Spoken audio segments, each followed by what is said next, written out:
a delay, so you won't see it for a minute.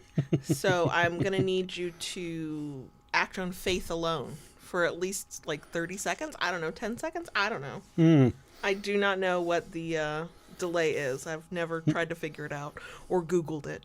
Just never cared enough. I only think about that delay when we are streaming and you say something. And then I'm like, there's a delay. And then I don't think about it again. Anyway, I don't know if I'm actually here until my existence is validated by others, but I will proceed as if we are. Hello. Hello. Hello. Kayla Lords. John Brownstone. Of Loving BDSM, where we help kinksters like you have happy, healthy power exchange relationships. This is our weekly live stream where we record our podcast, the audio version of which hits all major podcast apps every Friday. We are here 3 minutes early. If you are here for the live stream and you don't like idle chit chat, you might be in the wrong place, but you got 3 minutes, okay? Maybe more, because I got to ease into this stuff. If you are here after the live stream, but before I put in timestamps and you don't like idle chit chat, fast forward by at least 3 minutes. Thank you all for validating my existence, and thank you, Silent, for doing the math. 16 seconds. 16 thank you seconds. for that. Thank you. Thank you. I will forget that number the moment this is done, and give it a few weeks, a few months, the conversation will come back around. Silent, I agree. 3 minutes is not enough of a butt rub in any situation, live stream or otherwise. I'm going to say hello to folks. Hi, Enchanted Wings. Hi, Kitty. Hi, Molly. Hi, HM. Hi, Base Eats. Hi, Silent. Hi, Bad Cat. Hi, Molly. Hi, Feng Shui. Base Eats, you were almost my double hi. I saw you again and I was like, wait, did I say hi? I did. Yeah, I know. Talking to butt rubs, yesterday I tried to multitask. I was giving Lola belly rubs. She came walking by. I started rubbing her butt, and she's like, nope. You can. You are more than welcome to rub my butt while you're doing anything else. But that is not going into my butt rub bank deposit, okay? That's not going to count as my butt rub. My butt rubs are one-on-one, just the two of us, because I'm special in the moment, not because you're like, well, I guess I got an extra hand. Maybe this will shut her up. It will not. It will not. It just made it worse. Did I do a double hi to Molly? Okay. There was almost 2 double highs, and Silent, thanks for catching that. Hi, Sin. I mean, I feel like I've been losing my touch. We haven't had a lot of double highs in a while. I think it's because I maybe have been focusing, but maybe not. Maybe not. Okay, so Silent did say 3 minutes, which is now 1 minute, is not enough time to ask what JB did to himself this time. That's not a new thing, but that is a thing you don't usually wear. Yeah, no, this is not a new thing. This is something I've actually had going on from my 40s. Pretty much sure it's carpal tunnel, and it's just getting aggravated year after year. Here's the thing. Next year, you're going to go on the ever-coveted Medicare. Yes, and it's going to be taken care of. Yes, the hell it is. Yeah. What kind of hellscape do we live in that I'm like, I can't wait for you to finally get your government-funded health care to take care of problems. Right. Considering there's a chance that we may not have any going into the next year. I know. I have not been brave enough to go find out what our final cost would be for insurance. No. And or what kind of really awful plan I'm going to have to just go. We have to be covered somehow in case something awful happens. Sure, I'll take the, crazy deductible or whatever. Agreed, Sin. Agreed. Interest. Agreed. Wow. I mean, look, I think you deserve all the love, care, and submission that I can provide, as well as the sass. But that means, likewise, I deserve all of the love, care, I guess grumpiness, and butt rubs that you can provide. Just saying. Yeah, Kitty, exactly. Well, I know. Last night that wasn't the case. You were willing to abdicate butt rubs to get in bed a little quicker. Look, we've had Florida cold for like 48 hours. It's actually starting to warm up a little bit. I don't really need to be wearing my hoodie, but I am comfy, and I'm also not actually wearing a shirt under this hoodie, so I will keep wearing the hoodie. But yeah, we've had Florida cold, and I've gotten to be cold for the first time in literal months. Folks, I just want you to know how much I care for this woman. Because for the last 2 nights, Florida cold, yes, Florida cold. Florida cold meant we hit 30 degrees 2 nights in a row. Very early for us. This is not normal for this time of the year. We slept with the bedroom windows open so this one could... So that you could actually cuddle me without me spontaneously combusting and shoving you. Like, get the hell away from me. Even with 30 degrees outside, window open, we never ran the heater, this little bit of cold we had. I still got hot and would have to keep putting a foot out from under the blanket to cool off and get back in. Sin, it was 30 degrees Fahrenheit. You know what, Silent? After going through a summer of 115 degrees, this fucking weather is beautiful. It really is. I'm loving it. I am loving it right now. It really is. It was cold enough yesterday, and first thing this morning, I had my fuzzy socks on. Oh, it was delightful. Yeah, we had a very heavy frost this morning here. It went away very quickly. Yeah, and it really is like it's mild. I could wear shorts, t-shirt, flip flops outside right now. Not gonna, because this is what the hell I put on today. Yeah. I also am hoping I don't have to leave the house again for the day. But anyway, okay. I have no plans to go anywhere for anything today. No, I'm looking forward to actually putting on my comfy evening loungewear that is shapeless but also quite soft. Excuse me, folks. Sorry. Baby got a bubble. Yeah. And I'm the one drinking the Diet Coke. Okay, it is 3 minutes past the start time. Hello, everyone. There we go. Now it's official. We're gonna get into it. I think what our topic is obvious from the title.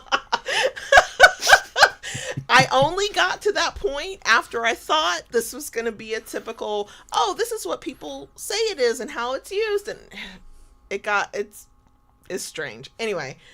We are going to talk about the concept of soft BDSM because ever since last week when I mentioned it, I kind of can't stop thinking about it. Here we are. Also, the other topics I really want to do, I need more time to do actual research on, like get my shit together research, and I haven't had time yet. Working on it.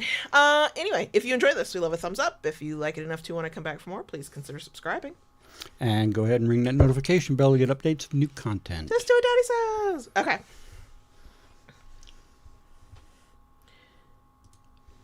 Okay. Sure. Okay. Before we get into the topic, which is very notes heavy, I will be doing a lot of reading. One quick announcement. The day of recording is Wednesday, November 12th. Yes, I got that right. I saw the date on the computer. You have until Saturday, November 15th, if you were so inclined, to sign up for our Holiday Cricket special tier in Patreon. When you do, and yes, you can be international, you don't have to be located in the U.S., you will receive a Kinky Holiday card in the mail that I'm hoping to send out very early in December. And also, you will receive an invite link to our first ever holiday party over Zoom on December 20th. About damn time we had a company Eastern. party. No, our company party involves steak, okay? And at least one adult beverage for at least one of us, okay? Anyway, the cutoff for that is November 15th. It is $20. It's a one-time $20 thing, even though Patreon will be like, don't you want to sign up for an annual? No, the fuck you don't. You just the one time, and you get the stuff. But you also get access to everything else we do in Patreon. So the Discord server, freebies that are offered at higher levels, all that good stuff. So if you decide you like it and want to stick around, you can bump yourself down to whatever works for your budget after your holiday cricket. Why cricket? Because the Patreon community is the Proud Crickets. Why Proud Crickets? That's part of our lore. And You either know or you don't. And if you don't, I will explain it at another time, but not right now. Maybe somebody in the comments will help you out with what the hell a proud cricket is. We do answer that question periodically, so it'll come up again. I'll explain it. But that's our thing. Proud crickets. Anyway, that's the thing. Join us on Patreon. Patreon.com/KaylaLords. Look for the Holiday Cricket tier if you would like to join. If you are a current member, you can do it too. And also there's other stuff. I've been posting about it pretty regularly. Yes, I will put reminders up for our Patreon folks so they know they can get in on the fun, all that good stuff. But this is the last time I'm going to physically say it prior to November 15th, which is Saturday, 11:59 p.m. Eastern. Actually, quite frankly, it'll probably leak into November 16th because I'll have to go manually take that one down. So may the odds be ever in your favor if it's not quite the 15th anymore. Okay, let's get into this. So, as part of my notes, because I don't trust my Swiss cheese brain, I also put the important things that always need to be said when we start fucking talking about labels, terms, and things that can be meaningful to others. First is the disclaimer. Not quite sure where I'm going to come down on this term. I kind of know where I'm leaning right now based on what I found. But this is an open conversation. JB's going to have a perspective. We're going to get to talking about it. I might actually get to look at live chat. Opinions are going to infiltrate. I reserve the right to change my mind. But let me just say, if by the end of this episode, I'm not a fan of this term, JB is not a fan of this term, that doesn't mean you can't use the term. We are not, in charge of kink terms. We are not invalidating somebody else's preference for a term just because we don't like it. So if in this discussion we are not impressed at all with the concept of soft BDSM, but it is very meaningful to you, cool, nobody is yanking away your term from you. Okay. We all get to have different opinions about different terms. It's about how we treat one another with respect, regardless of the terms that we're using. Okay. Second, and I say this because, man, when we did soft dom, hard dom, people were in their feelings. When we did pleasure dom, some people were like grown-ups about it. We just had a discussion and they're like, yeah, I like this term and I can tell you why. And I was like, cool. And that was the end of the conversation. Others had deep, big feelings about it. And I was like, I'm not your mama and I'm not telling you what you can and can't do. Okay, that's fine. The second thing, as is typical, I have links to things where I found stuff. But YouTube smacked me on the hand the other day, about a week ago, over a previous episode where I'd had a lot of links.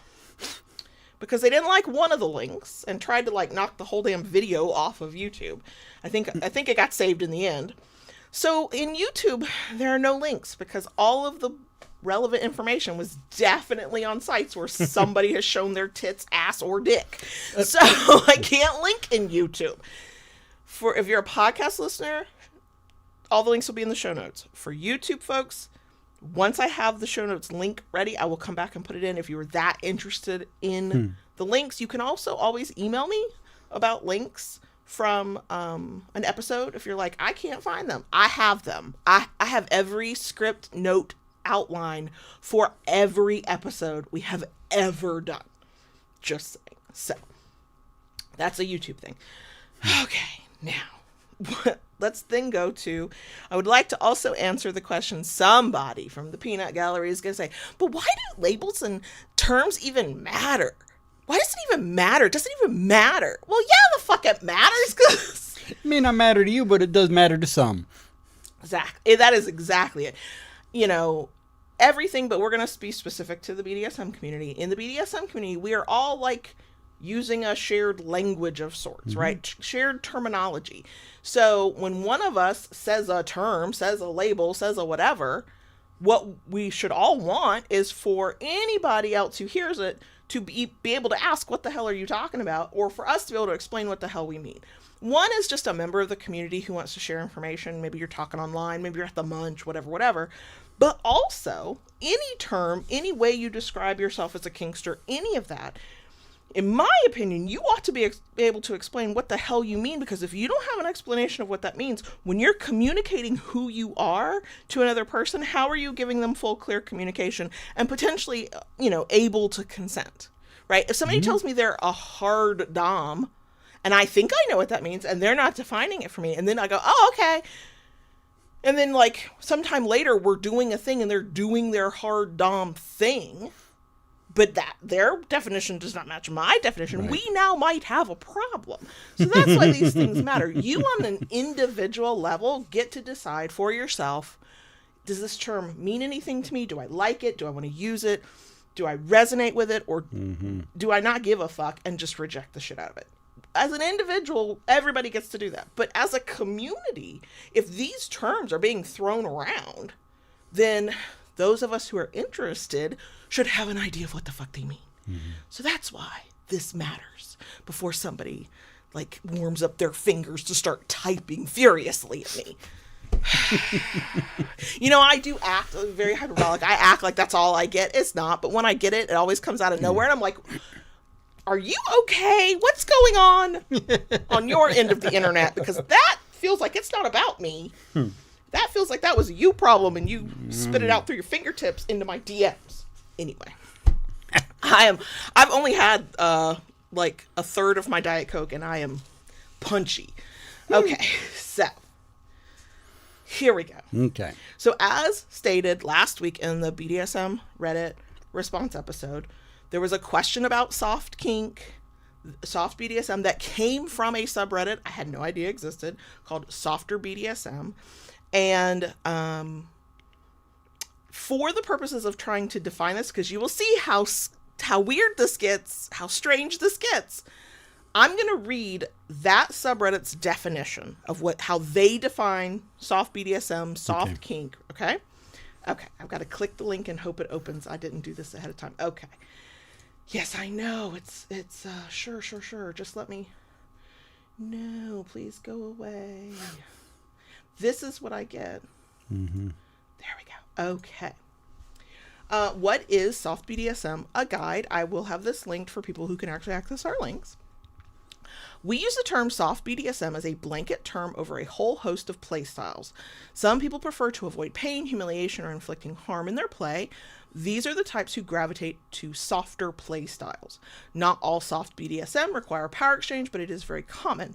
Domination is being in control, directing scenes, and being a presence over another, with the goal of bringing intense emotions to a submissive through kinky play. Soft BDSM often prioritizes fun, comfort, and connection while maintaining a kinky edge. It's about exploring pleasure and intimacy without a focus on pain or humiliation. DS dynamics are more care and affection based, dominants being patriarchal or matriarchal. Submissives take direction and cues from the dominant. Many soft doms focus on setting rules or guidelines that encourage personal growth and self-care for their submissives. These are daddies, mommies, caretakers, some owners, and good girls, boys, NBs, littles, middles, pets, and some brats. Dominants that are lovers taking control in the scene, driving their submissives crazy with pleasure and its denial. These are the pleasure doms. Bondage that looks more like relaxation and pleasure. Submissives artfully restrained and posed for meditative rest, sensory play, or sex. These are riggers and bunnies. There's dozens more types of play that can fall under the term soft BDSM. Hopefully I can cover as much as in another guide. I didn't go look for the other guide, but maybe they did. Many will have layers of some of each of these and possibly some hard play included as well. There isn't a hard line in the sand. It's their play and they can tailor it to their own needs and wants. I still don't quite know how I feel about the term soft BDSM. And as I get into what else I found, maybe you'll see why. This to me is a well thought out, here's what it means to us.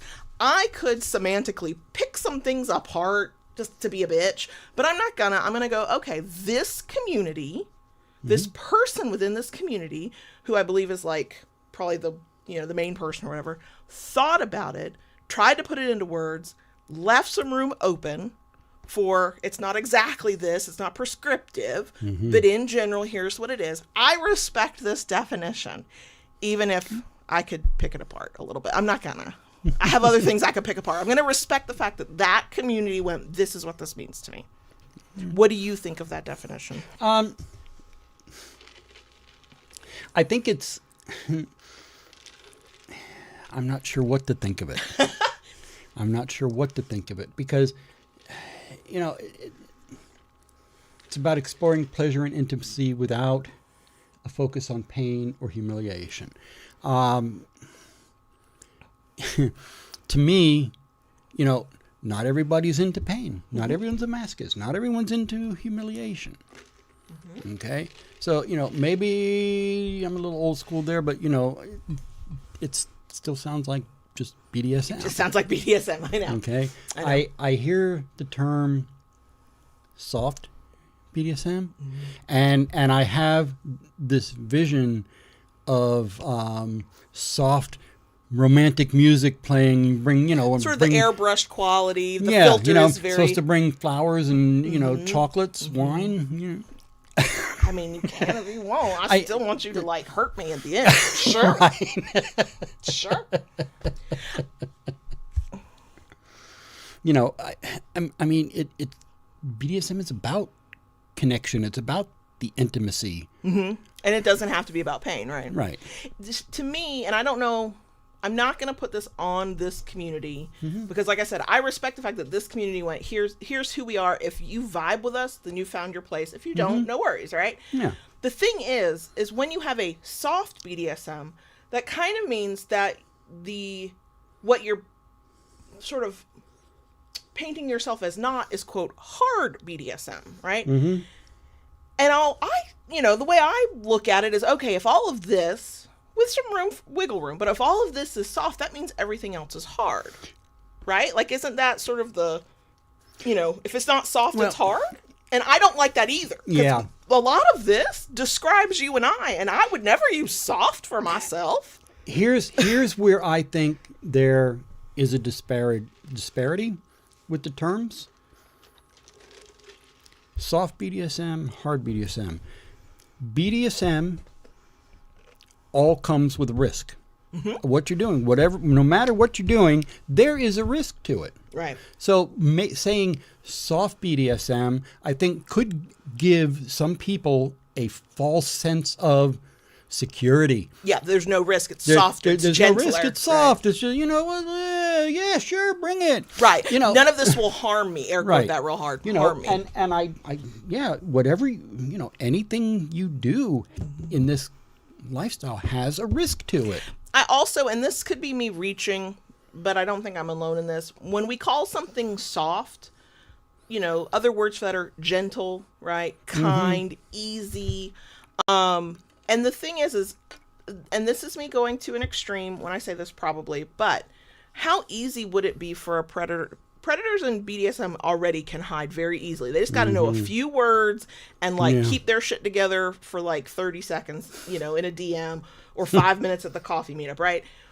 Predators exist everywhere, but how easy is it for a predator to hide as, well, I'm soft, I'm gentle, I'm easy? Because that implies, for somebody who might not be thinking this way, you and I know it doesn't imply shit, but I can see where it would imply, soft BDSM, and like you said, is safer, air quote that real big, or it's easier, or it's kinder, or there's, I don't have to worry as much because this is the softer side of BDSM.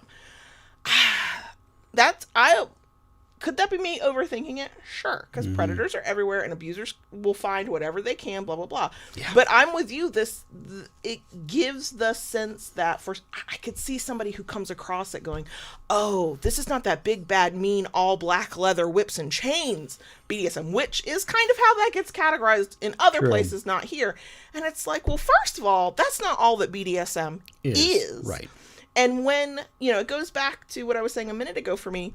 When we say there's a soft BDSM, well, then in direct opposition to that, there must be a hard BDSM. Well, where the fuck does that leave the rest of us in the middle? Because I wouldn't classify anything we do as soft. Others could classify what they see from us as soft. I don't give a fuck. That's you, not me.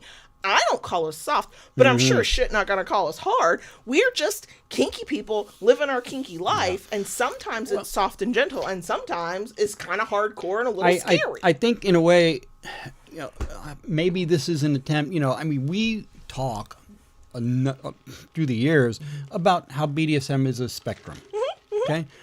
From one end to the other, and maybe this is just an attempt to, put a label on the spectrum. Maybe. And that's why I say no matter how I personally feel about a term, if it resonates with somebody, it fucking resonates with somebody. I want people to be clear on what the fuck they're saying, because terms like this are shorthand and people think they know what something means. And then you actually get to talking about it, and both, two people might think completely different things about the same term, right? I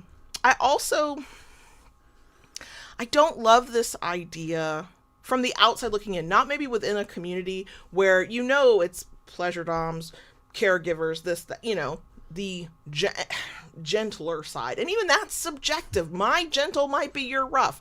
My soft might be your hardcore, right? That's the other kind of problem I have with some of these terms, is because what you mean by it and what I mean by it could be completely at odds with one another. Will I fit into this community if I wanted to be in it? I don't. Would I fit into this community, but even if I define soft in a different way, right? So there's that. But there's also this idea, and it pops up a lot online, and it's going to come up in the notes towards the end, because that was fascinating. I was like, that made me think thoughts of sort of this idea of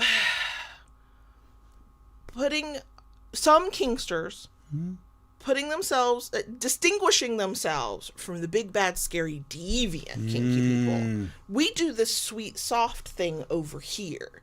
Look it up. And I don't agree with it, but the question last week of, aren't you just vanilla with sprinkles? That's bullshit. That is complete fucking bullshit. But if the connection I make then is back to the domestic discipline episode, for the folks who are clearly doing BDSM, they use the language of domestic discipline and then do everything in their power to distance themselves from that yucky, nasty, scary BDSM, right? And I'm not saying this specific community does it. I'm not saying everybody, but there's a layer to that of I want to distance myself from that scary stuff, that mean stuff, that crazy stuff. Like, it doesn't come across as, if you were soft, the implication is somebody is hard. Yeah. If you're the gentle ones, somebody else is too rough. And yes, let's be very clear. There are kinksters who want it rough, like it rough, define rough in their own terms, whatever. But like you said, all of this is a spectrum. And quite frankly, the other thing I don't like about prescriptive terms like this is that it can box somebody in, and either, and these are the things I can think of, there's more reasons, but it either is going to make somebody reject a part of themselves when it doesn't fit that definition, when they want to be a little rough, when they want to be appear a little angry, let it get air quote hard kink, right? And so they're either going to think, I'm doing it wrong, or I don't fit, or I'm not actually a part of this community. And too many people get real fucking worried about doing it, quote, the right way. Yes. Yeah. Because they're trying to follow this checklist of, if I say I'm this kind of kinkster, this is what it means to be. And that's not true, because we all contain multitudes. Some people 100% will see this particular definition of soft BDSM, go, yep, that's me. And they might live in that space forever. Others, though, will get new partners who bring different vibes and they want to try new stuff with, will, discover things about themselves regardless of whether they stay with the same partner or get a new partner, and want to explore some things. They will, learn about ways to play or see how other people do it and be inspired, and it won't fit the tiny little box they're putting themselves in. And that can create some, am I doing kink right moments that are unnecessary. I was thinking about this earlier. This is a danger that if I start thinking about getting into my own thoughts on a topic, I'll forget what they are by the time it's time to talk about it. This one kind of stuck with me because it's a thing I come back to a lot. When I have to describe myself as a kinkster, I don't have a single term I can use. I give you all the terms. And I'm aware that all those terms can mean different things on any given day. So if I'm describing myself, I usually say submissive, but to be most accurate, I'm a service submissive masochistic baby girl. That's a lot of shit, right? And that still is just broad strokes, because broadly, most people will understand service submissive to a certain extent. You'll understand masochist. You'll understand baby girl. Now, I can drill down and tell you what that exactly means to me, but kind of we're working within the same framework. But here's the reality. I am almost never at the same time all of those things at once, right? My service side will come out in various ways and at various times. My masochist side is very tied to my mental headspace, my mental energy, and my mental health, right? I can take some pain, when I can actually relax and get my mind to shut up, that I can't take if I'm tense and my mind is running nonstop. My baby girl side will sometimes be playful, but she'll sometimes be a snot-nosed little shit too,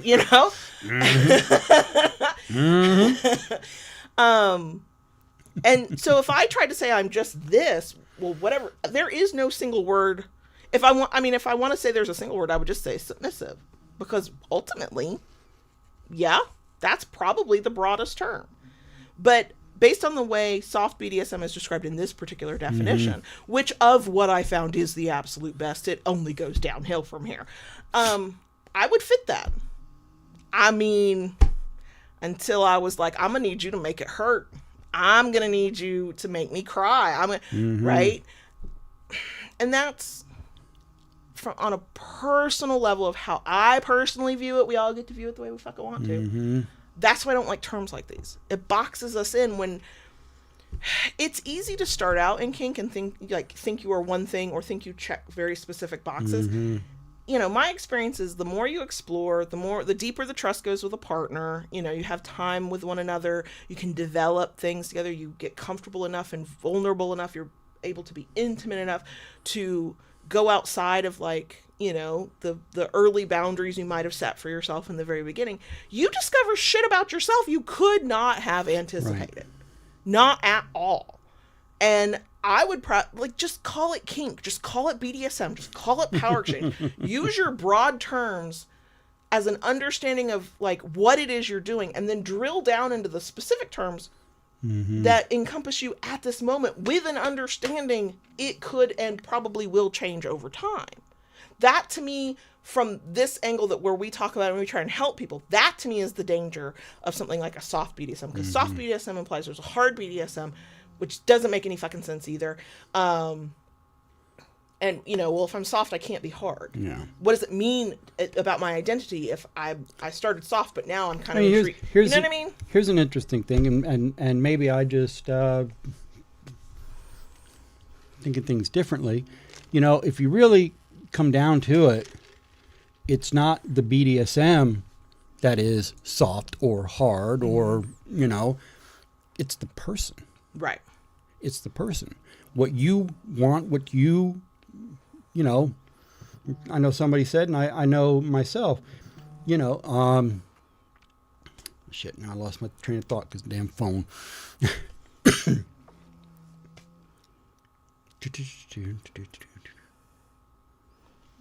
No. It'll come back to you sometimes. It will. Silent in the chat uses the word that I could not get to, but it is, yes, it is rigidity.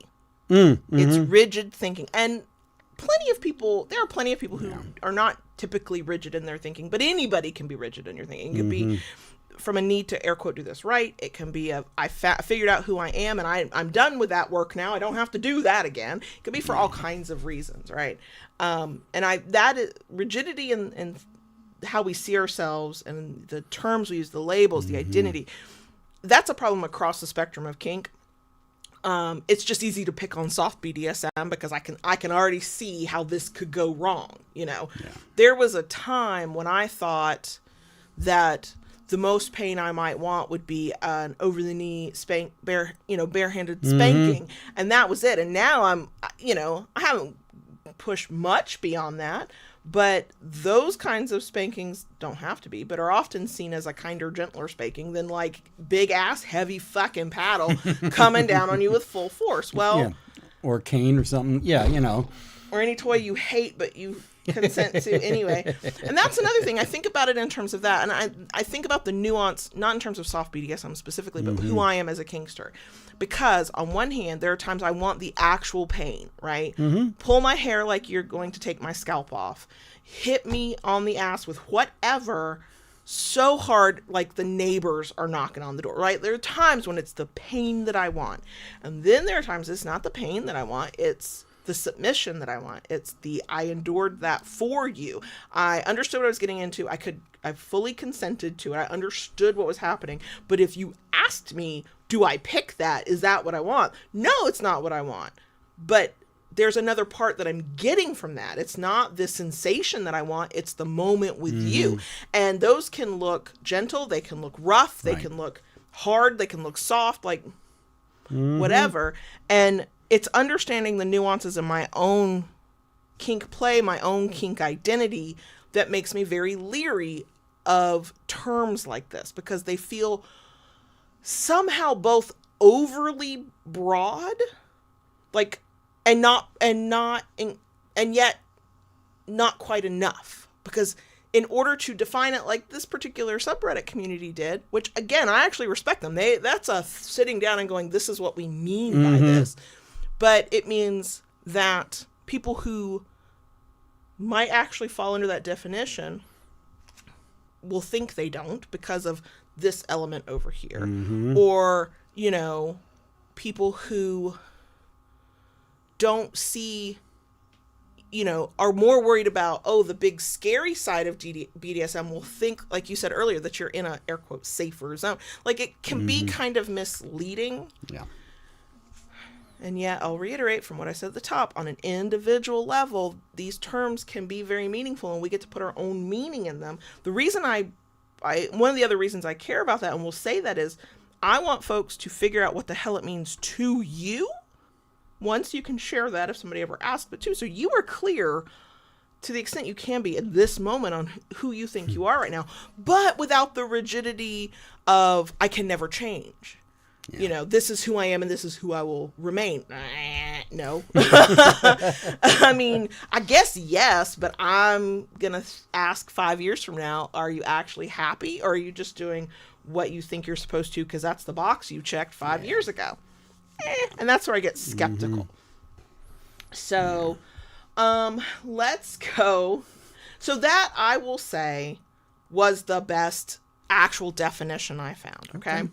Now, as I was searching, I came across, I think it's in the same, no, it's in a different subreddit, but it's a BDSM subreddit. Somebody was asking how other people define it for themselves. Now, this is an old thread. It didn't get a lot of traction, so there's not a lot there.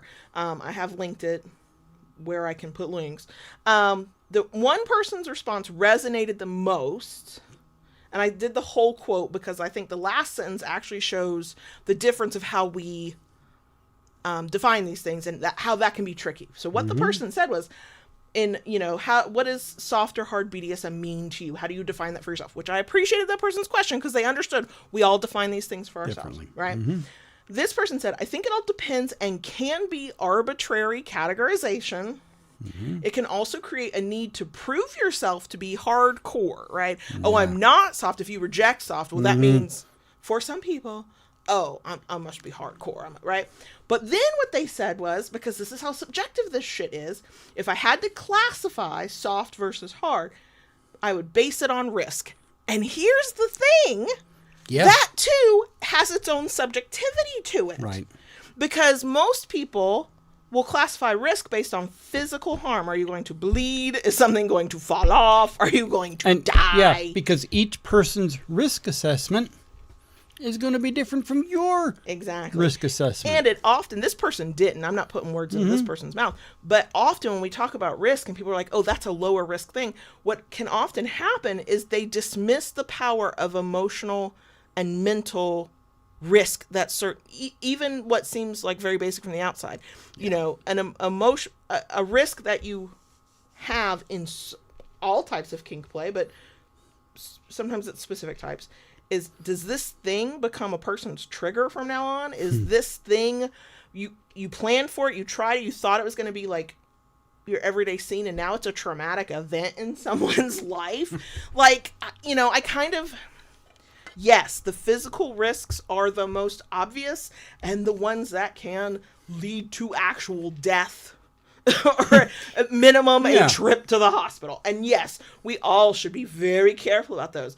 But the mental and emotional risks can often be, you know, they last the length of your lifetime sometimes. They change the trajectory of your life sometimes. Yes. And so to not, to dismiss, what I mean is risk also becomes subjective at that point. I purposely don't want to play in ways where I'm risking my actual physical health that much, right? I'm not interested in playing to the point of, you might have to call 911 now. That's not how I want to play. But I know that there are times where we don't do role play because I don't like that, but JB does, and I just respond appropriately. He's a one-man show, and I'm over there going, yes, daddy. And it works for us. But it is entirely possible he could say a thing or we could do a thing that, I could be having nightmares for weeks or months. That was not intended. We couldn't have even fucking planned for that, but now we have to live with it. And based on what it is and how I respond and what it does to me mentally, well, is that not on sometimes on the same level as oopsie, now my arm's in a cast. We didn't mean for that to happen. You know what I mean? Yep. So I point that person's response out to say, some people are talking about soft, like the other community on, where you're gentle, you're a caregiver. It's about like calm, nurturing things and not about the pain. And this person's like, actually, it's about risk. Well, then what the fuck is it about? Nobody knows, right? Yeah. Nobody knows. Yeah. But I liked that too. Okay, so here's where we get into the point where I was starting to go, what the fuck? Because here was the problem. All right. I'm going to skip my notes to get to the point of why this was a problem. So, come across a whole ass community on Reddit of soft BDSM. I knew it was not the first time I'd heard it, but it's not something I hear all the time. It's not like, fucking does anybody remember the day caller conversation that had nothing to do with kinksters? They were either trad wives or domestic discipline or something. And they were like, I have a day caller. And we're all like, what are you saying? Right. It wasn't at that rate of prevalence. It was not trending in the spaces I'm at. So I'm like, is this being talked about? Let me go. And I went multiple routes. Okay. I was on Evie's YouTube channel going, has she ever talked about this? If she has, I couldn't find it. I was on Instagram looking up the tag soft BDSM, softer BDSM. I could find content that either Instagram kind of tagged it that way or they had tagged, but that wasn't what their conversation was. Their conversation was communication. It was relationship styles. It was mental health. And I'm like, what the fuck does this have to do with soft BDSM? Like, it's not specific to soft BDSM.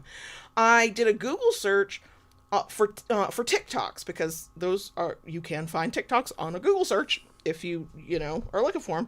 And I could see people kind of talking about it, but not from my glance at like some great amount, because quite frankly, when you search soft BDSM, you come up with soft limits, hard limits. I was like, that's a different conversation. Right. We've had that conversation. I went to FetLife. I'm like, are there groups? Yeah. I looked under groups. I looked under writing. People would talk about, they would use the term soft or softer in their writing, but the topic was not soft BDSM. Not. The algorithm, or however FetLife's search results work, did not pull up anything for me. And I'm like, then where the fuck is this coming from? Other than Reddit, and I'm sure there are people like in communities and clearly the subreddit, somebody's talking about it. But here's where I fucking found it. And here's where I got annoyed. Because some people don't go to FetLife first. If they don't see what they want on their social media platform of choice, they do go to Google. And Google's fucking AI results, which I fucking hate. I hate the AI results. Will do a conglomeration of something from what it thinks the top resources are. And if the resources are shit, then the answer is shit. And I am personally offended by that. Okay? Because here were the fucking answers I got. Some of the sites I found, like one was a sex toy shop. They had a blog element. One was like an adult, like online magazine kind of thing. Photos. I can't link to any of it on YouTube because YouTube will smack my hand. But here are some of the fucking definitions I got. And this is where I was like, are you fucking kidding me? So from one website, soft BDSM is a lighter, more accessible version of BDSM, ideal for beginners who wish to be introduced to this world in a gentle way. In soft BDSM, pain and humiliation are generally limited and the practices are more sensual and erotic. Hard BDSM, in this particular case, they were like, okay, there's a soft, here's a hard. Mm-hmm. Hard BDSM, on the other hand, is for the more experienced and thrill-seeking individuals. In hard BDSM, the pain, humiliation, and control are more intense, and the practices can be more extreme. I feel like many words were used, and yet nothing was fucking said, but that's just me. And then somebody else, another website, I have two more. From another website. Soft BDSM refers to lighter, more approachable BDSM practices that focus on sensuality and connection. Because the harder BDSM, it does not give a fuck about connection. Anyway, this is where I get annoyed. Mm-hmm. Unlike intense scenes in a dungeon, soft BDSM allows couples to experiment with power dynamics, light restraint, and sensation play, all while staying within their comfort zones. I get to stay in my comfort zone no matter how hardcore we get. Oh, anyway, and then this one had me cussing, and JB came to look at what I was looking at, like, what? This was from the sex toy shop that just had a blog component, wanted to come up and search. I get how that works. Soft kink is just for beginners. And then it goes on to mention like several things beginners can do. Now, beginners can do whatever. I beg you to do some research first. Mm-hmm. Start where your kinky heart guides you the most, like, please. But in their beginners list, floggers and wax play. Now, can beginners use that? Yeah. Mm-hmm. But I don't categorize anything as soft or hard fucking kink. Yeah. But I'm not sure if I were to, that floggers and hot wax are going to come under soft to me. That unsettles me a bit, okay? Floggers, I mean, floggers can be gentle. Sure, they can be. Okay? You have to know what the fuck you're doing. I have that small flogger that I use on you sometimes. That's sure, like a soft warm-up flogger. That's what I use it for. Bring out the bigger stuff. But, I don't know if I consider myself lucky that I fell into the community the way I did at the time. And that I learned things that, you just don't pick up a flogger and start swinging it at somebody. Okay? It can be fun, but damn it, if you do something wrong, okay, there's going to be some hurt. Right. And you don't even have to be going that hard. Mm-mm. All you have to do is, like, miss-aim a little bit. Miss-aim. What do you hit? I mean, it doesn't matter how long you've been doing it. Anybody can make a mistake. Anybody can make a mistake at any time. You were flogging me the other night, and your aim went weird, and we got lucky. Look, we don't flog or do impact on my actual asshole. That's not a thing I want to do. So when he's flogging me, and those very stingy strands of leather or suede or whatever go right up my ass crack, we are both on high alert because that's not the good kind of pain. And he normally avoids it, and it happened because a mistake happens. And even JB went, "Are you okay?" I was like, "We're good. You keep going, but just watch your aim there." And that is somebody who's been flogging. You've been doing floggers for what? How 15, 20 years? Yeah, and it can happen, right? And it was a relatively gentle flogging. Like, it wasn't overly painful, but that was a sensitive spot. And so that was overly painful. So the reason I bring these up is, one, there's no goddamn consensus on what fucking ever soft BDSM is. The only kink-informed definition I found was that subreddit on BDSM, right? Mm-hmm. Which, again, semantically, I can pick it all apart, but I respect the fact they went, this is our community, this is what I mean. Okay, I get to disagree with it, but they can live their best fucking, air quote, soft BDSM life, and more power to them. But let us be real. People, like little baby kinksters, they do not go to fucking FetLife first. They will probably do their social media platform of choice, and then many, and I know this because I've had websites for 15 fucking years now, many are going to Google. Right. So what comes up in Google actually matters to, we have to fucking care a little bit if we on this side of the microphone have to care, because that's where people are getting information. People find their way to Tumblr. Oh, I have a Tumblr one, and where they find their way to porn. Yes. all these, and there is definitely such an unrealistic. Yes, very much so. Okay. Now, here's what's kind of hilarious. I tried soft BDSM, these are my search terms, soft BDSM versus hard BDSM. Well, then I got a lot of stuff on limits, and I found some stuff, like the crap I've been reading out loud these past few websites, right? Then I was like, well, let's try soft kink. Kind of the same stuff came up. Then I was like, well, hard BDSM? You not be surprised that the only thing that came up in that search was all hardcore BDSM porn. Right. And I was like, that's not, okay, but that's not for what I need. What that kind of tells me is within the community at writ large, this is not these are not common terms. That doesn't mean people don't use them. Maybe it's a social media thing that bled over other places. Maybe there were secret Facebook groups and it kind of branched out from there. I don't know. I don't know where it originates. I can't find anything. I can't even find consistent ways of defining it. But here's what I know about the kind of the generic websites that are just trying to rank for certain terms. One was the site was Playful something. It was Playful Magazine, and most of what I saw was photography, erotic photography. Well, that's actually what they're there for, but they want to rank for something so people can find it. One I definitely can't link to on YouTube because they were talking about pro doms that you hire, and if you want the soft BDSM you hire, this is how you work with that pro dom. If you want the hard BDSM, it was very clear we were talking about hiring a professional here.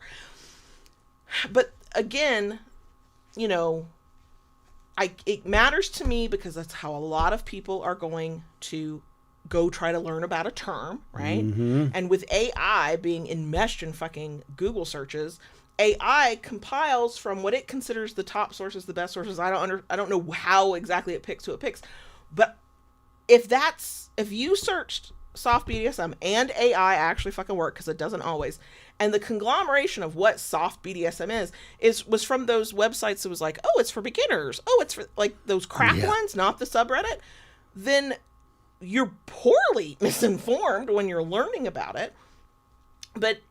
And then the other thing to understand about content, every one of us has come across this, you just might not know you did.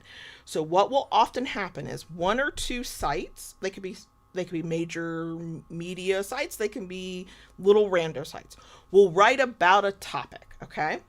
And then maybe that trends for a while, maybe it comes up as a search. Some other site goes, we want to write about that topic too. We want to rank in Google for that topic. Well, they go to Google to do their research. Who do they pull from if they don't have personal lived experience on a thing? They pull from the previous sites who have written about it. Now, if site 1 and 2 were completely incorrect in how they categorized it, in my opinion, the last few websites I just read from, that means sites 3, 4, 5, 6, 7 just regurgitate, this is very common in online content, the misinformation from the original sites who wrote about it. So it just proliferates and you never get a real understanding. Well, that's bad for all kinds of things when you're trying to learn about topics, but bring it back to kink. That ain't good if a lot of people start with a Google search. Whether you're writing about kink or you're trying to understand a topic or you're oh, I think that might be the kink I'm into, it's bad information compounded over and over again. And then a Google search goes, these are the top ones. This is what it must mean.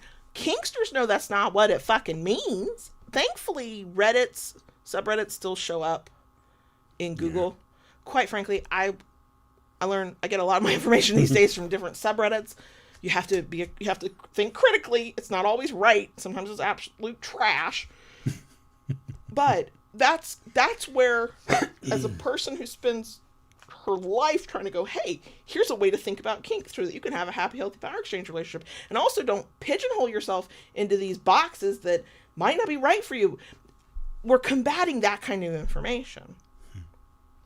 And then to find out it's not even really a thing that the community writ large, in places I would go, that is where BDSM community lives frequently, can't find it. So 1, I'm very interested in where the fuck this term came from. 2, you mentioned Tumblr, okay? Okay. Uh-oh. Now, this one I really fucking liked. Okay.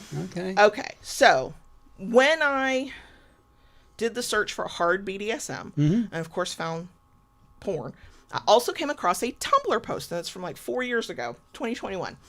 And it kind of mirrored my own kind of thinking that I was coming to by myself before this, and that was really like solidifying as we went. And their post said, hard kink isn't a term the community tends to use, and the equivalent we might have would be edge play, and it's all subjective.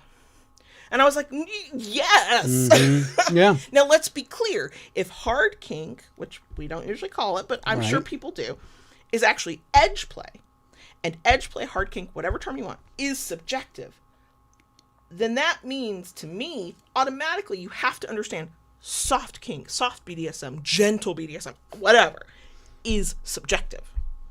But if nobody's talking about it in terms of subjectivity, and you have to define these things for yourself, and you can't apply like a big broad umbrella to it, not easily anyway, that was the most accurate thing I feel like I found, where I was like, this is what's making sense to me with all of this searching I'm doing. Because pleasure dom, I found so much shit.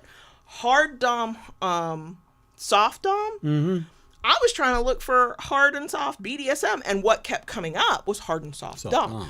Which, that makes me wonder, is hard dom, soft dom, hard BDSM, soft BDSM, are people using that interchangeably because too many people think the dom just leads the whole BDSM relationship, so if the dom is soft, then the whole thing you're doing is soft. I didn't find anything where somebody said that, but I feel like that correlation could be made, right?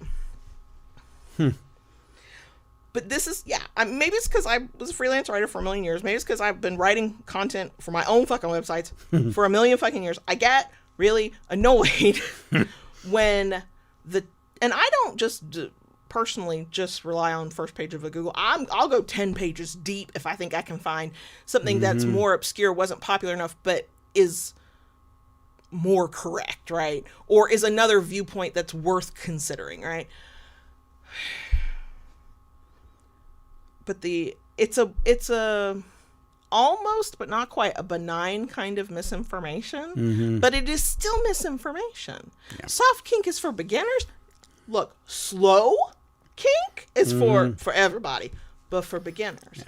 But I'm not going to say soft kink is for beginners and then give you a laundry list of things that actually I need you to at least read an article or watch a video on before you try this. It's not, please don't pick up that item and just start using it because somebody labeled it as soft kink for beginners. You know what I mean? And that's the false sense of security people get when they think of it as soft. Exactly. Blech, I hate it. Okay. I think for going through the notes, what I found, and then we can sum up and whatever, how we feel.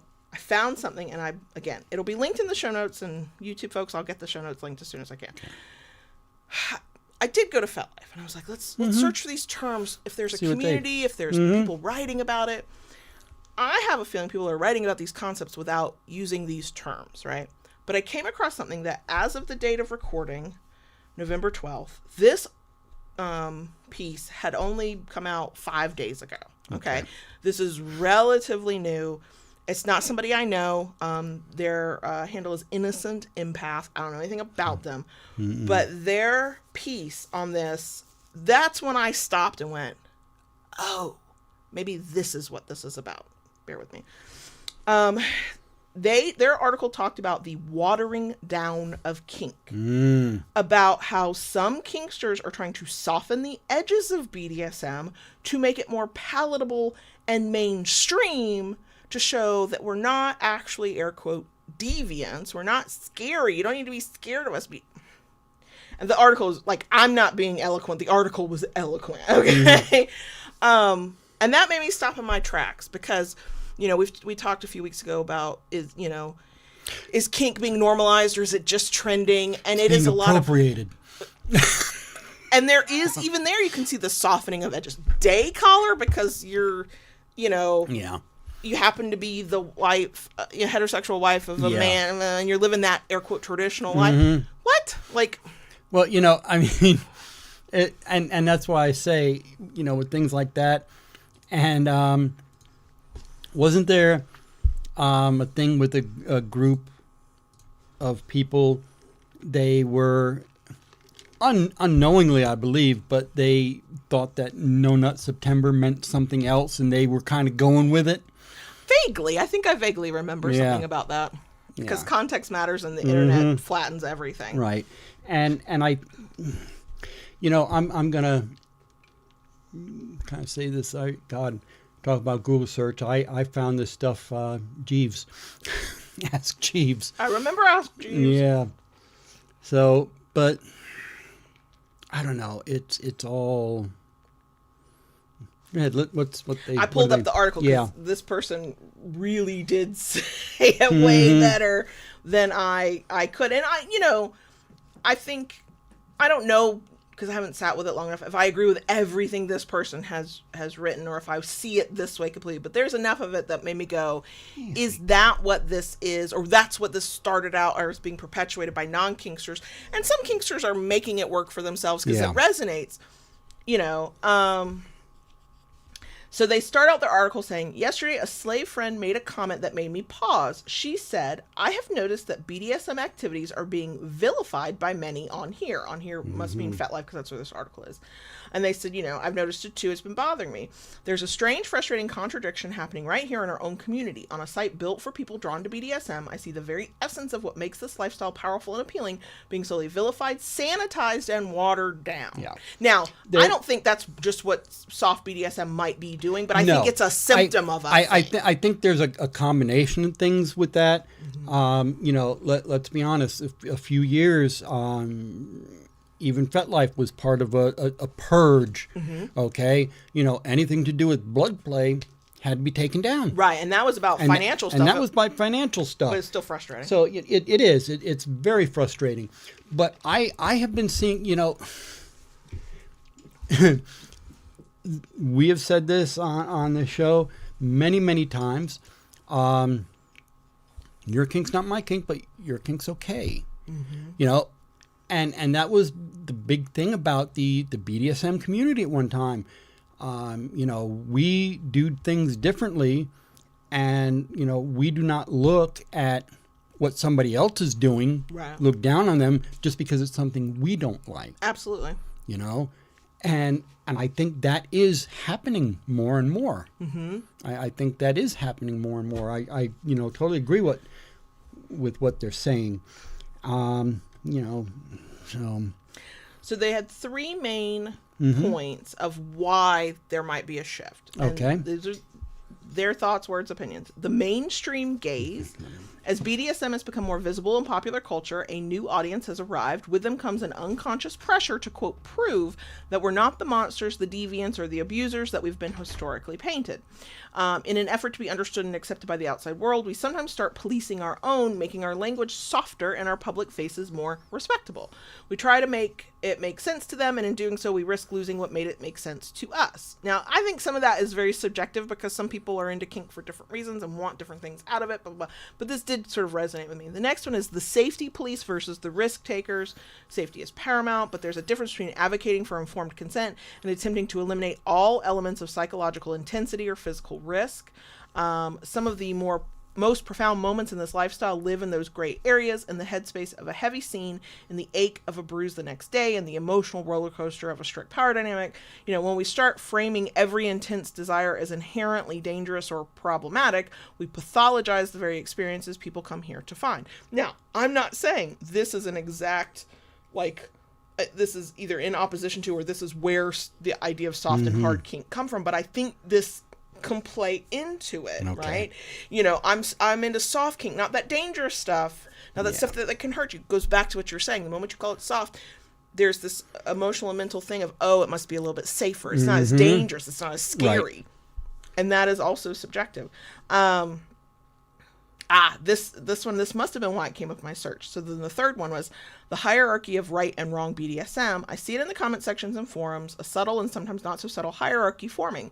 The soft dominant is more enlightened than the strict one. Now, I have not seen that, and my blood would boil if I had. Certain kinks are deemed more acceptable than others. There's a push for a one-size-fits-all version of BDSM that is perpetually gentle, endlessly negotiated, never ever messy. They point out our journeys don't all look alike. You know, Right. what's messy for one is good. You know, like it's all an individualized experience. Yeah.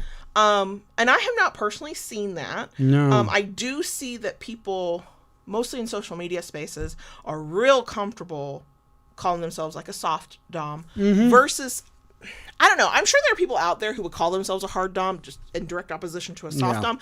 But the folks that, if I had to try to like classify people, that I would go, oh, maybe that's a hard dom. They don't usually call themselves that. They're just a dom, or they're strict. I just had a little thought. When I first came into the community, I talked about how there was always high protocol was a big thing. Could it just be a term shift? Okay, these people practice high protocol. Has now become a hard dom. Well, to be a semantic bitch, high protocol is a subjective in and of itself. Because what's high protocol to one person won't be high protocol to the next. Because there's layers to it. It's like how I'm going to say strict, and strict is subjective. It's all fucking subjective, which make you crazy. Like how strict somebody is, how strict a dom is, what the rules they want they're submissive to follow, the way they want to structure the relationship. I think it's I'm so sorry, y'all. Shades of gray. Shades of gray. And I think if you look hard enough, you'll always find somebody that's a little bit, air quote, harder, stricter, whatever, more high protocol than somebody else. Like it's just a never ending kind of like, there's a word I want. And I think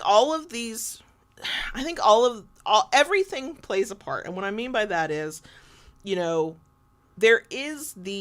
there's also the way that if you want to be on social media, specifically TikTok, because that's where a lot of this started, but it has trickled down into Instagram and Facebook and everywhere else, you have to self-censor. I am literally reading books where we're not on social media. It is not context of you have to self-censor, and the language being used is unaliving instead of killing or dying, because that's now become part of it's internet language, internet speak, and so it is like everyday speak for some people. And I'm wondering or curious if maybe some of this or a part of this started with people trying to talk about kink in places that would not allow the words, having to self-center and start calling things different terms, different names.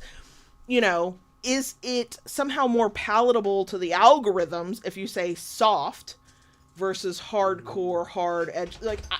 And I don't think it's any of this is not one single thing. It's all kinds of things layered on top of one another. There's no single path to how we got to soft BDSM versus hard BDSM or any of this stuff. But I can't help wondering how much that might play a role as well. Because we as a social media society have, in some spaces, I forget that I don't have to censor myself when I'm on Blue Sky or in FetLife. And I'm using emojis because I was like, I can't use the word. Yeah, I can use the fucking word. It's ubiquitous of all kinds of topics, certainly not just kink. Okay. First, I just want to say, Rama, thank you. She brought up a point that the blood play did not have to be taken down. It's just has to be viewed as only friends only. Oh, okay. So it's not open to the gotcha to the whole wide world.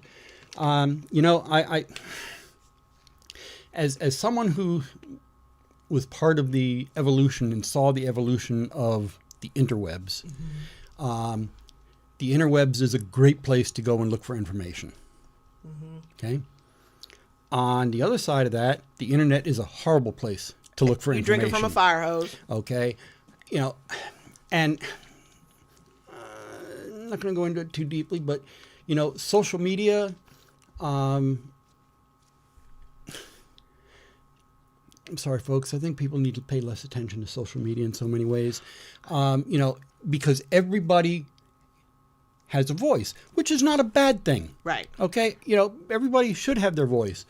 But what it comes down to is, you use one term, that person uses another term, and everybody, and you know what? Let's go go into the community, and you get something totally different. Everywhere you go. Yeah. So it's everywhere you go, and it's. Here's the thing, that is a challenge of any community, is that everywhere you go in different pockets of the community, which is why there are some people who say there is not one community, there's like 10 million communities, and I don't disagree with that. But every pocket of the community, every space, whether created purposely or just accidental, people might use different terms. Right. That is okay. I don't have a problem with that. But the problem that comes into it is that folks either haven't learned yet, aren't thinking about it, or somehow thinks, I don't know what the nuance is.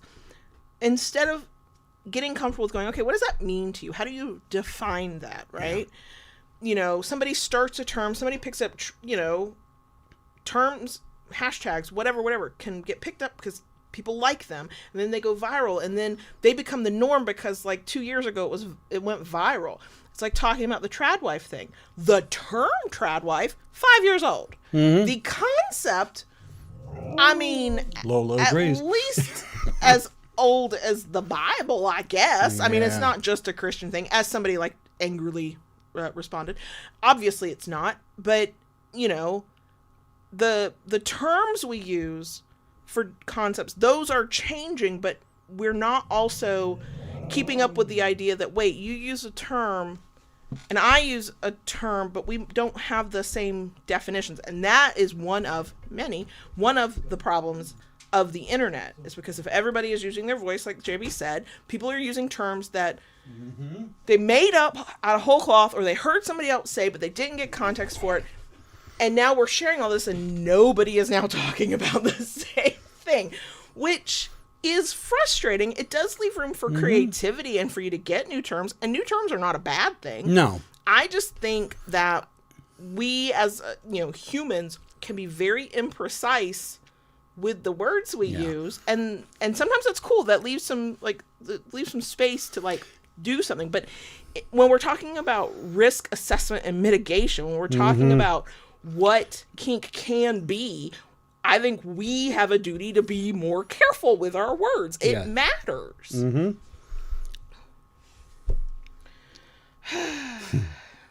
But you mentioned the shades.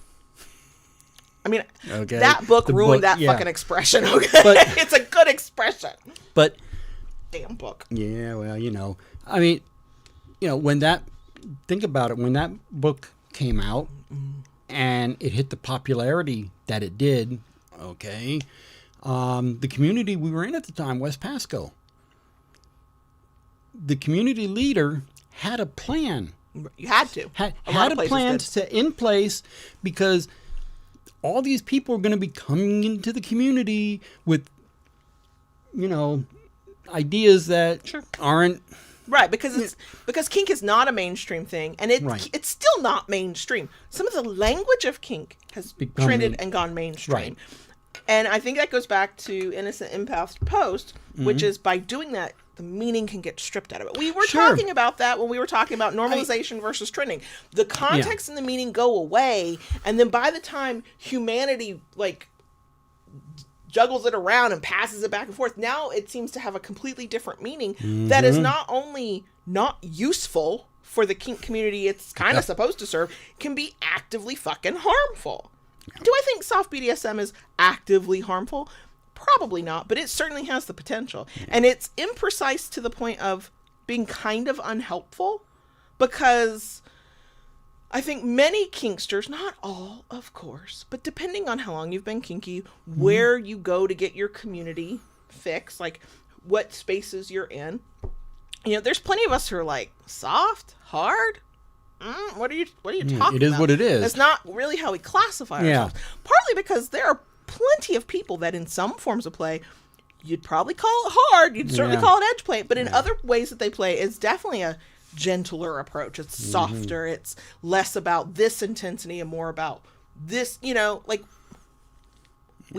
it's why I look at it and go, I'm technically by that definition, I guess I'm soft, but I'm not. It's not right.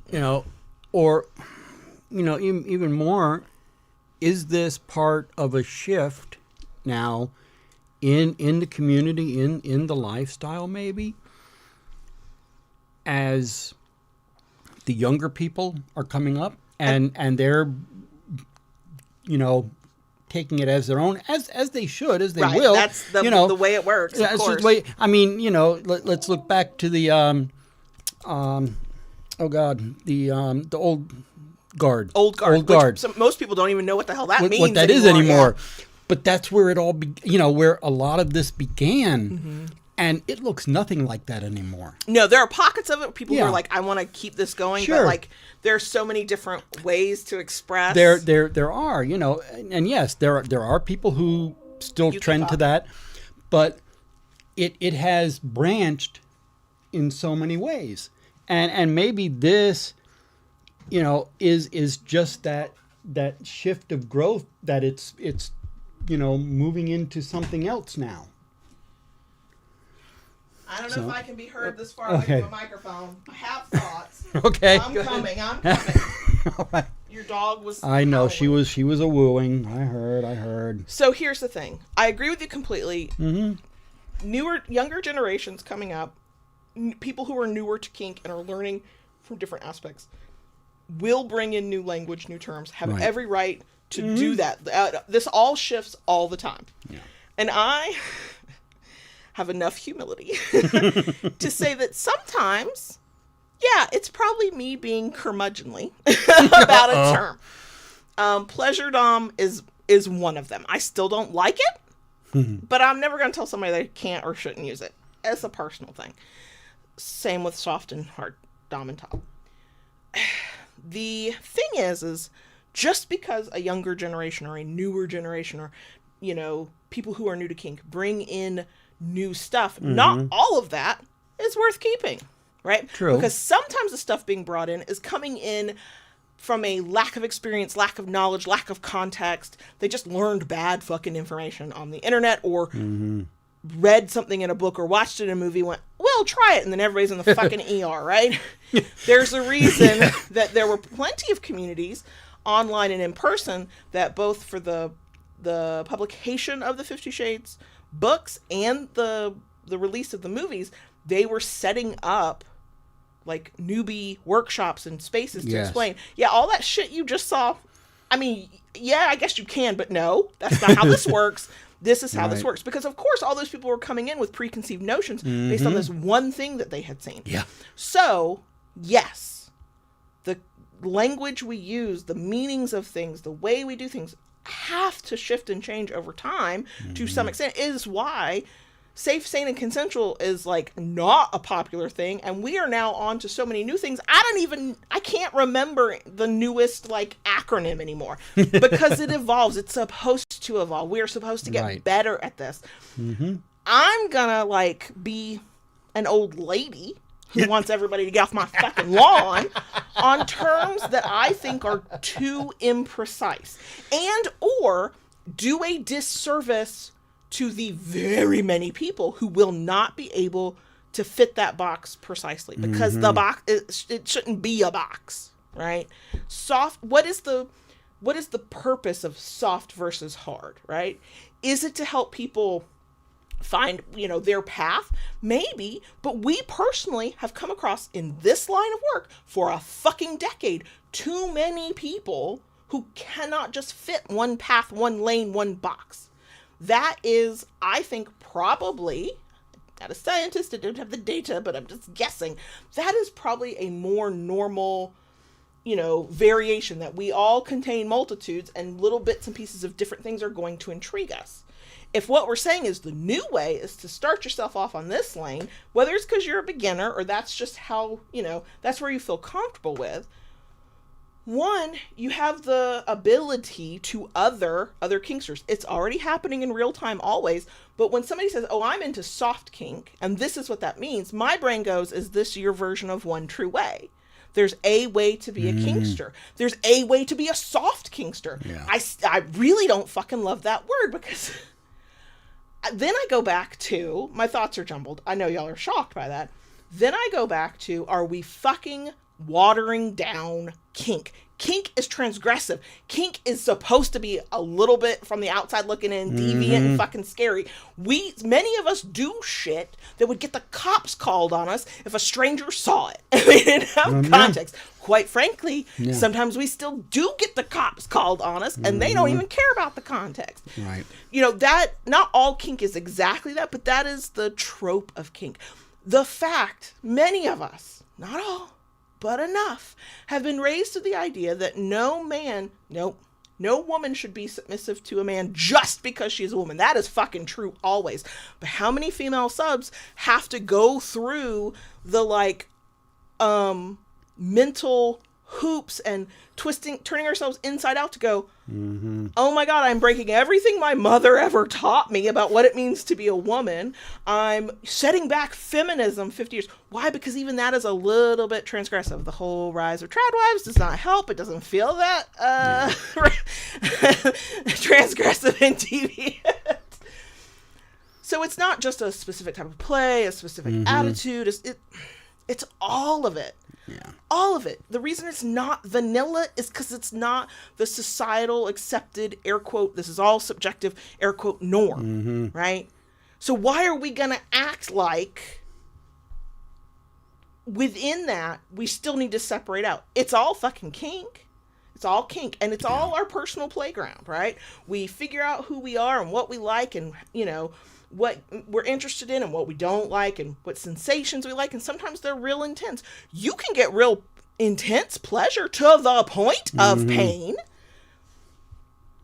But that gets forgotten when we talk about certain types of sensation. Is it soft if I'm crying from all of the orgasms I've just gotten? I don't know. Doesn't feel soft in the moment. Yeah. And that's where I come down on certain terms. Not all. Not all. And maybe, I said this, I think, either the pleasure dome or the soft and the hard dome. I can't remember which. Maybe this is a thing where the community over time needs to refine the terms and or the definitions. Because right now, it's either so new or it's so unused within the broader kink community that I found one place that found a definition that didn't make me want to gouge my eyeballs out. One. Now, see, like Eva said, she found the books entertaining. We know plenty of people who do. I read all the books, and I looked at them as erotica. Sure.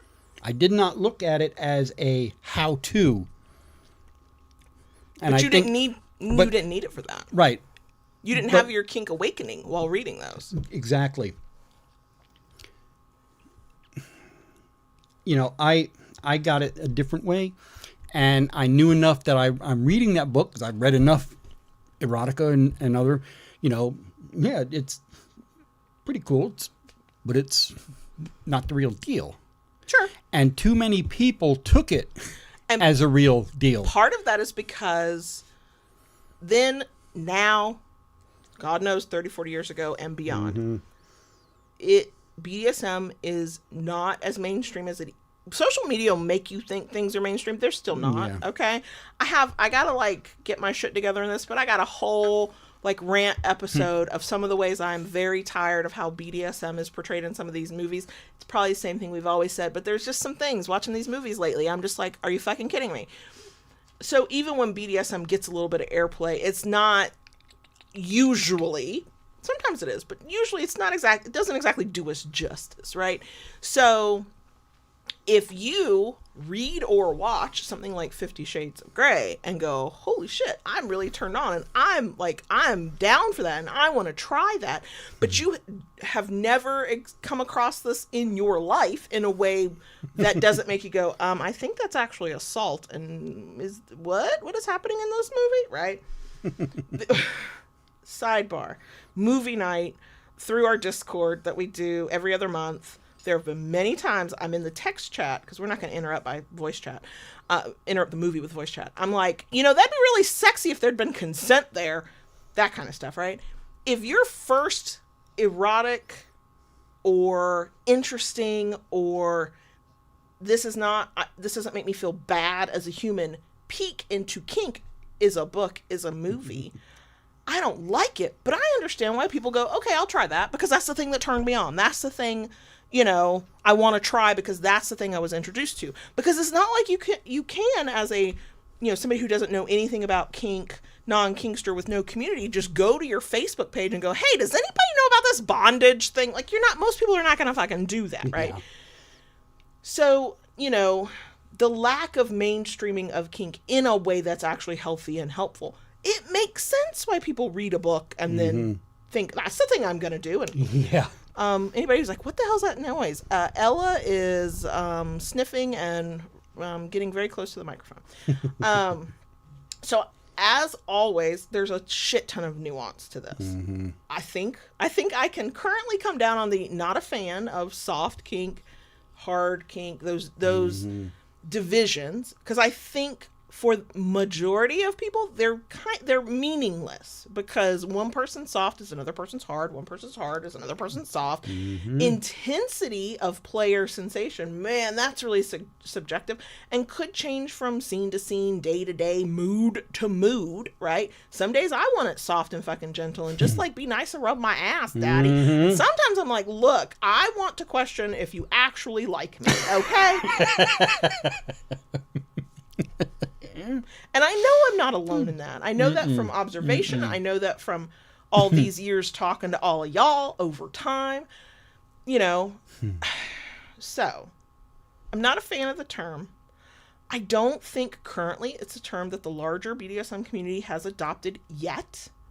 If you vibe with the term, that's your right to fucking do that. I would request, in an effort to communicate clearly, to know yourself very well, that you define it for yourself as clearly as you can. But also, I beg of anybody who picks a term or a label or whatever, to understand that none of us, you are not required to twist yourself into knots to fit the fucking label. The label has to fit you, and if it doesn't fit, then don't use it, right? Don't pigeonhole yourself into something and then somehow feel guilty or bad or like you're doing kink wrong when you discover, once you learn more and do more, that actually you like more than just this term or label, right? And I do think there's something to the sanitization, the mainstreaming, the watering down so that we can talk about it on non-kink spaces of these terms of kink that bleeds into all of this in some way. I don't have any direct correlations. I don't have any grand answers for how, but I think that has something to do with it a little bit, because I agree. We have entire platforms where you cannot say or type certain words without getting banned or blocked or kicked off, or no more monetization for you, or whatever. And that does change how we speak as the general we, right? And how we communicate these things then trickles down to people who are just discovering it. And if that's their first introduction to kink and it's resonating with them, but they're using words that the actual kink community who's living the fucking life on some level is like, what the fuck does this even mean? It's unhelpful, but that's playing a part, because which came first, the chicken or the egg? Which came first? The term soft BDSM that somebody resonated with and then they went, shit, that doesn't actually mean anything. Let me come up with a definition. Or was that kind of grouping of ways of being kinky out there, and there was just no term for it? Which one was it? If it is somebody used a term that resonated, but there was no actual definition and people are now trying to make a definition, that's going to be imprecise until a greater part of the community kind of goes, actually, maybe that's not the right word. Maybe we switch that term. Let's tweak the definition, whatever. You know what I mean?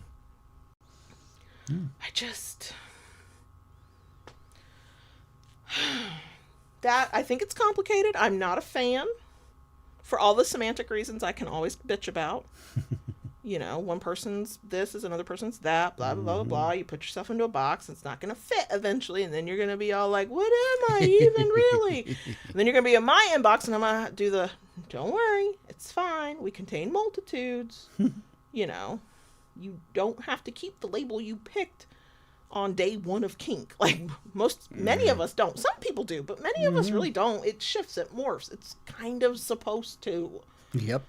Good Lord, if kink was all, if the kink life I was trying to live today was what I first discovered on the internet in 2010, first of all, I think I'd have a lot more kinky sex, but I'm pretty sure I'd be fucking miserable, because that version of kink I was finding and resonating with had no sass, had no playfulness. Nobody was giggling. There was a lot of sort of quiet, unquestioning obedience.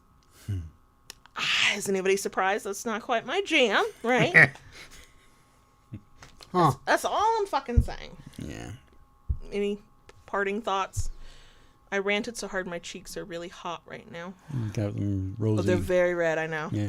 I kind of think I have rosacea, but I don't know that for a fact, because health insurance does not cover those kinds of dermatology appointments, and I don't care enough to go find it out, but I think I might.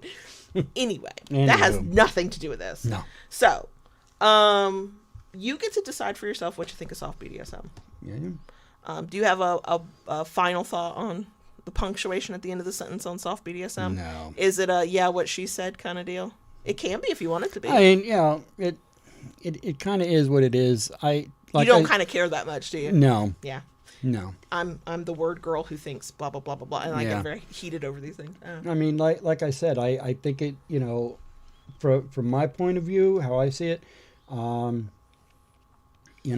think it gives can give people a false perception of what it is. I agree. So, anyhow. Okay. Okay. Yeah, I'm sure somebody's pissed off at me. It'll be okay. When I'm prepped for it, it doesn't bother me when it happens. It's when I'm surprised by somebody's anger that I'm like, what? So yeah, we can. That's that on that, and we can do a bonus section. Okay. So are we good? I don't know. Keep it kinky, y'all. And we'll see you next week.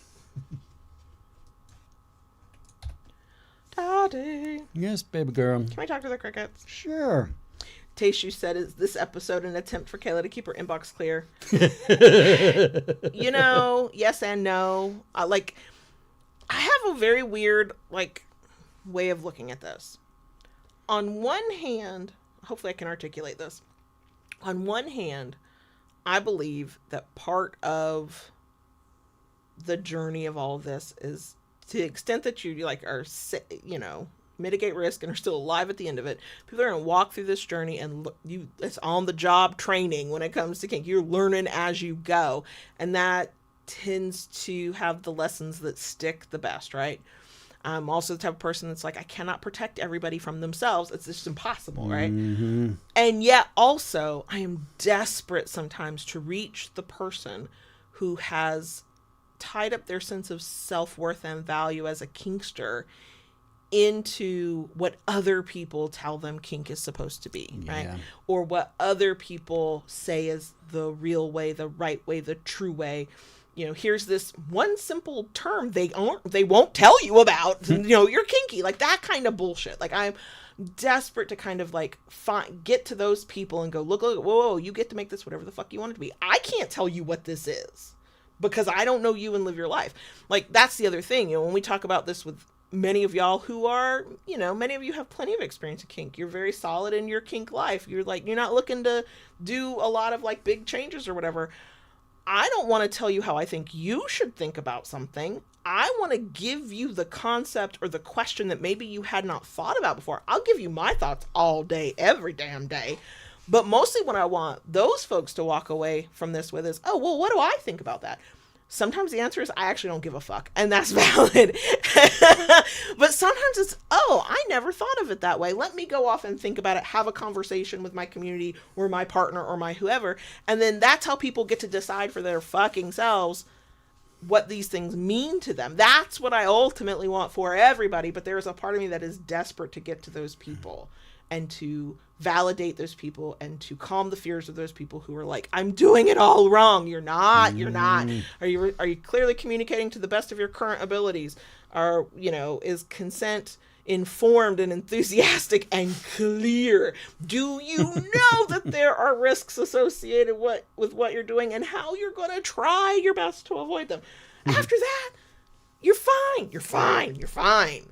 Just find your own fucking path, whatever it is. I don't want anybody to copy me. I don't know my own path some days. Some days I'm like, I would like to have this kink fantasy in my head. And then I'm like, actually, no, I just want that to stay right there, up there in the noggin. I don't need that out in real life. And some days I'm like, I want to be a sassy little baby girl. And sometimes I'm like, I want you to make me cry. Who am I to tell you what your kink life should be? I don't know. Anyway. So, all that said, no, I'm not trying to keep my inbox clear because it's going to be in the Monday podcast, but I think I should tell on myself because of the inbox clear comment. Should I tell on myself? Your kinky friend, Kayla Lords, is a dumbass. Just put that on a shirt somewhere. You made a mistake. It's not the mistake. The mistake is fine. It's what I put myself through. We came off of hiatus for the Q&A episodes. We did one, and then I'm sure if anybody actually listens or watches those, you're like, where'd they go?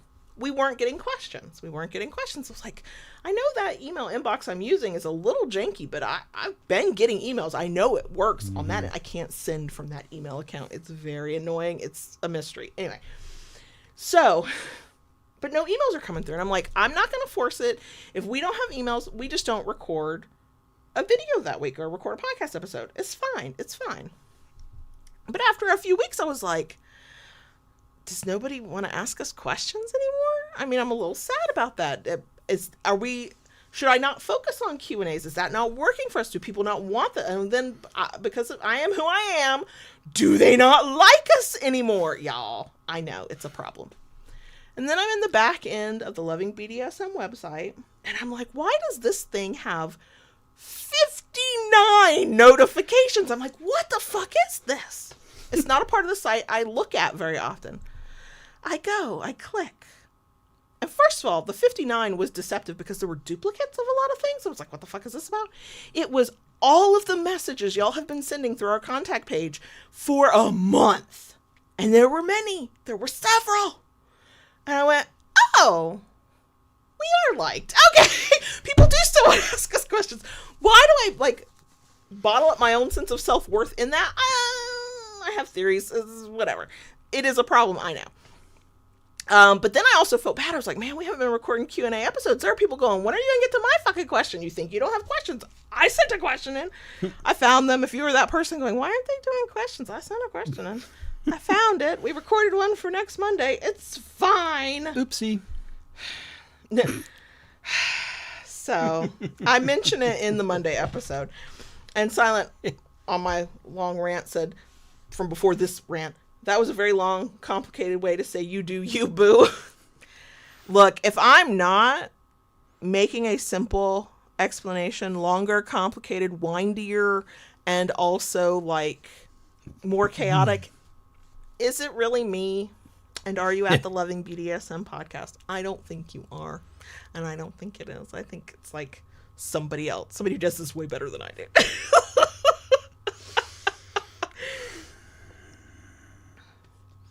Silent asked, does that mean we have a super mega 3-hour Q&A episode coming up? Nope. Okay. But I do not have that kind of patience.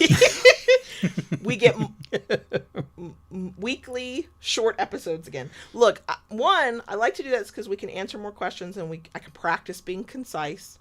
Thank God for editing. Two, it's because I know most new people are not going to take a chance on an hour and a half episode when they don't know who the fuck we are or if they care about our topic, but they might take a chance on a 10 to 15 minute video. So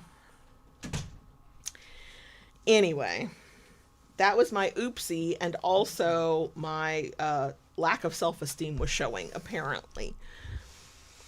This is way inside baseball kind of thing. Why do I use sports metaphors when I don't know shit about sport ball? I read an article recently about individuals they were talking about, but in our case, it's like the two of us, who make your brand, your content, your whatever, about you as the person when you are the brand. Mm-hmm. What that means is in the typical dips of engagement or views or whatever, or when things aren't flowing as easily for you in terms of ideas and content and whatever, then when you make the brand about you personally, it often, not always, often means that when things aren't going well, or it's slowing down, or it's difficult, instead of saying, oh, let me tweak the content, let me see what's going on externally, you internalize that you are the problem. Now, JB, does he do it? Probably not. Maybe a little bit. I don't know. Me? All the time. All the time. All the time. I cannot tell you the amount of times I've gone, oh my God, nobody actually cared about that. And not every idea you can have is going to be a good one. But I'm like, wow, nobody cared about that. And then I go back later and go, oh, it didn't actually publish. Okay, so maybe I should not assume I'm the problem. I am the problem if it didn't publish, but it's a different kind of situation. Oh, God, it's, yeah, shit. I don't know if I need to be medicated or just have a therapist. Probably both. So, what do you have for the bonus section, as I've run away with it as usual? I don't know at this point. I don't know. What do we have coming up, going on? What do we have coming up, going on? I don't know. I mean, next week, the oldest has a concert. Yes. We'll go to. I think that'll be before next week's live stream. I think it's like Tuesday. I think. Don't quote me on that. We are having a non-traditional Thanksgiving, which we will definitely talk about later in the month, but I'm in the process of planning it now. Yeah. I'll be breaking out the smoker. Basically going to be like a barbecue. Mm-hmm. And when I say barbecue, I do not mean, we drag the grill out and put some hamburgers and hot dogs. That's a cookout.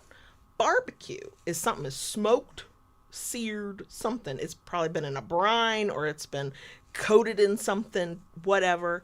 It's going to cook for hours upon hours until it melts in your hand. That's a barbecue. Homemade or jarred barbecue sauce is usually involved.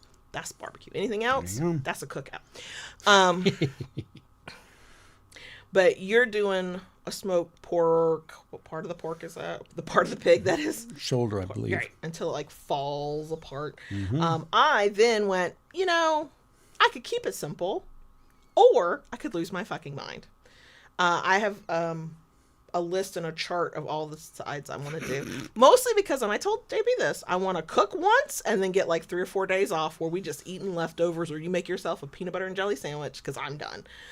But also, the oldest has confirmed that he is, it's not confirmation, he said most likely coming home for Thanksgiving and bringing his girlfriend. So then I'm like, oh, guest in house, we must do the most and be so extra so that I look like I know how to interact with strangers and be a hostess. I don't. But my mama did teach me from the cradle that when you have company, you feed them. Nobody leaves that place. Nobody leaves hungry. I do have to ask about allergies. That's the one thing I keep forgetting. So, yeah. Okay. And are we going to do that as we're prepping for Black Friday? Except, will it be a Black Friday? Because there's, chatter online about what's blackout. Blackout, which shopping blackout, blackout, which I get and I respect, but also I'm like, but we're just a small business trying to pay our mortgage. And depends on who you hear talking about it. Yeah. Some people are saying, "Oh, total blackout of spending," and right. Others are saying, block out the corporations. Just the big corporations, shop, right? Local, shop small. Please shop small this holiday season. Not just, you might not need a kink toy. I get that. But if you have the choice, the small businesses were drowning over here, y'all. We're drowning. So, yeah, that's, it depends who you see, who's promoting it. So. Yeah. And my algorithm has not been feeding it to me a lot lately. So I'm sure it's out there, but we all literally have our own version of the internet, depending on the app you use and the algorithm you're on. Right. So who knows? So, anywho, are we about done? I mean, me. Once I get started, I can keep going. I don't know. Just hope maybe the muscles are getting a little tired. My cheeks are on fire. They are so hot they hurt. And I do have to use the restroom because did I get the extra large Diet Coke with lime from Wawa with my points? Didn't pay a penny. Yes, I did. Yes, I did. I need to jump in the shower too. But I did finish all of it while sitting here. Shave. Clean my neck up. As long as it's just your neck. Just my neck. Mm-hmm. You know. I know. Oh, we've had the conversation. That beard lives there. You're allowed to trim it. I'll trim it. One time he trimmed it too short, and I was like, Red. Andre asked, instead of candles, would you do the wax in blocks? I warm mine in jars in the crock pot. I have been thinking about doing different ways of our wax play. Wax. The only thing that stopped me is that I want to, if we offer it, I was hoping to offer a way for people who do not have something already to use. I was thinking like off-brand mini crock pots, if I could find those, and like people could buy that as a kit if they did not already have it. So here's why. It wasn't a block I was thinking of. I was looking at wax melts, and I was also looking at the fun shapes you can, like the silicone molds. I was like, what if I could make cute little things and you pour those cute little things in, and I'm overthinking it is what I'm doing. I'm overthinking it. Yeah. So, oh goodness. But anyway. Yep.